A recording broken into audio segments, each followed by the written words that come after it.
Lesson 5-1, Mid-Segment Theorem and Coordinate Proof. By the end of today's lesson, we'll be able to successfully use properties of mid-segments and write coordinate proofs. Theorem 5.1, the mid-segment theorem, states that the segment connecting the midpoints of two sides of a triangle, so we're talking about this one, for example, connecting two sides of the triangle, so it'll be AB and BC, is going to be parallel to the third side and is half as long as that third side. So again, DE is going to be parallel to AC and DE is going to be half as long as AC. And I have a coordinate proof on my website. So if you have a chance, go take a look at it. Example 1. A large triangular window is segmented as shown. In the diagram, DF and EF are mid-segments of triangle ABC. Now find DF and AB. So we need to find the length of DF and length of AB. So if DF is a mid-segment, then AD has to be congruent to DB because this is the midpoint of this side. And AF has to be congruent to FC because F is the midpoint of the second side. Okay, and then if that's so, then I'm given that BC is 90 inches. All I have to do is take DF and take the half of 90 inches, which is just 45. So DF is 45. Now, since EF is also a mid-segment of this triangle, then I know that this third side will also have congruent segments, BE and EC. So since EF is 45 inches, then AB must be double 45 inches by theorem 5.1.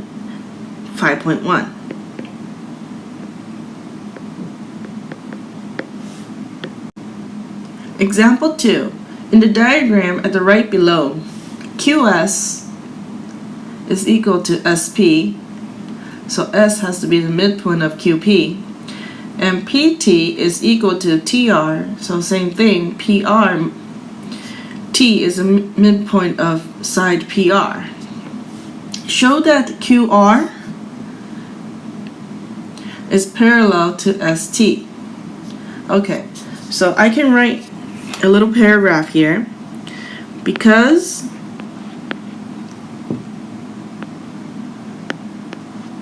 QS is equal to SP and PT is equal to TR, S is the midpoint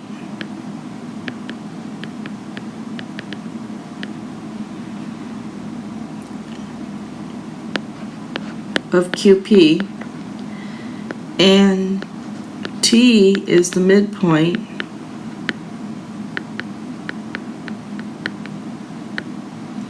of PR. Therefore,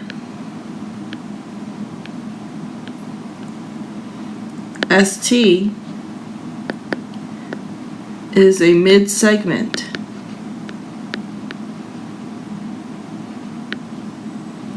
of triangle PQR and QR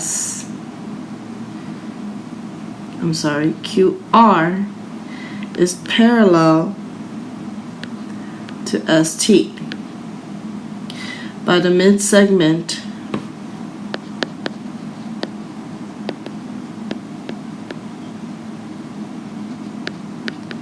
theorem. Part B. If V is the midpoint of QR, what do you know about SV? Then we can also conclude that SV is the mid segment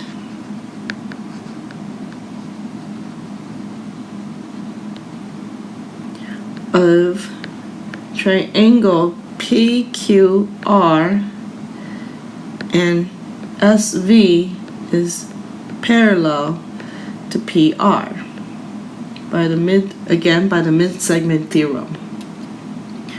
Okay, example 3. Place a square in the coordinate plane in a way that is convenient for finding side lengths and assign coordinates to each vertex. Okay. So I'm going to just draw a random square, and I'm going to label the points using variables. So this is an A. I'm going to use A here since the square has the same side lengths, and part B wants you to find the length of and the midpoint of the diagonal of a square. And let's first find the length. Now, since for a square you have right angles, and this is a 45-45 special right triangle, the length of the diagonal is just taking A and multiplying by square root of 2. Or you can use the distance formula.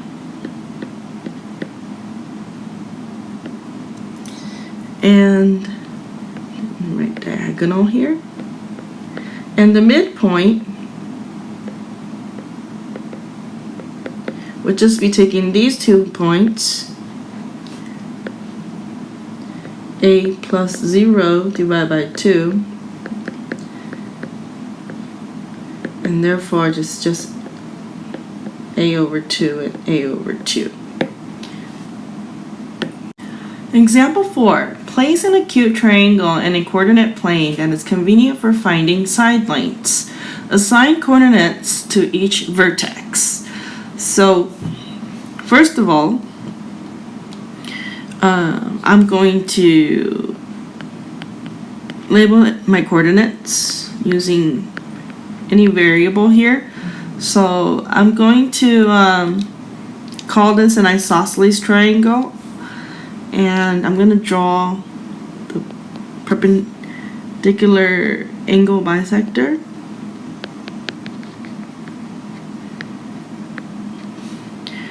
Okay, and my point here will be, well, I'm just going to assign the letter H for height.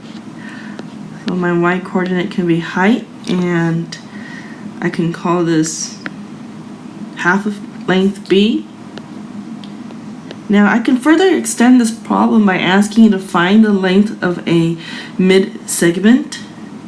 So let's say I want to find the length of this mid-segment. Then I would just take all of B here, and I would just divide by 2. So the length of this mid-segment here would just be B divided by 2. It's going to be half of this length. Okay. Now if I wanted to find the midpoints of all the 3 sides, well, for the first one, we've already found it, and I want to find this one, then I'll have to use the midpoint formula.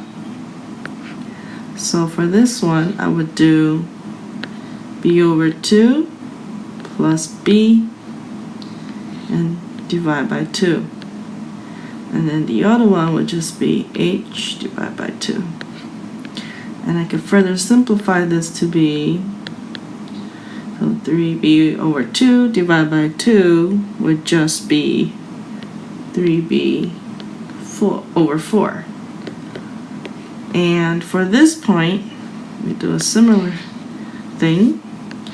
Again, B over 2 plus 0 is still B over 2, and we'll divide by 2, and then have H over 2.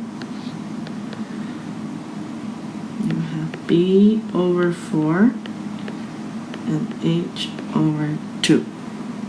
Example 5 wants you to place an obtuse scalene triangle in a coordinate plane that is convenient for finding side lengths and assign coordinates to each vertex.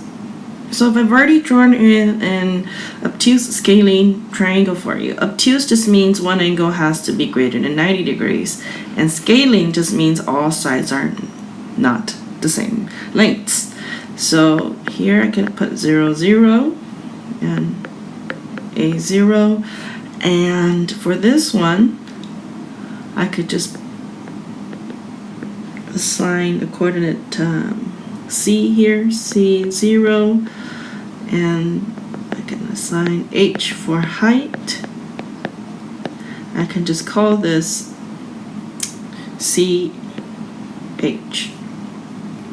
And then if I ask you to find the length of a mid-segment here, let's say I want to find this one.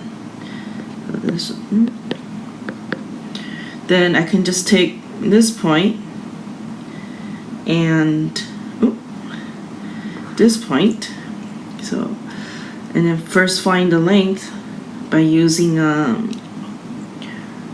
the distance formula. So c minus 0 squared plus h minus 0 squared, so that gives me c squared plus h squared. And then I would just have to take this length, and then this the length of this mid-segment would just be c squared plus h squared divided by 2.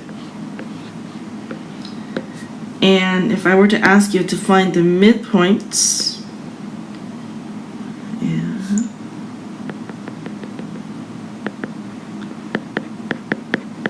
then you would just have to use the midpoint formula and find these 3 points. Well, we've already found it this one, or I assigned it this one.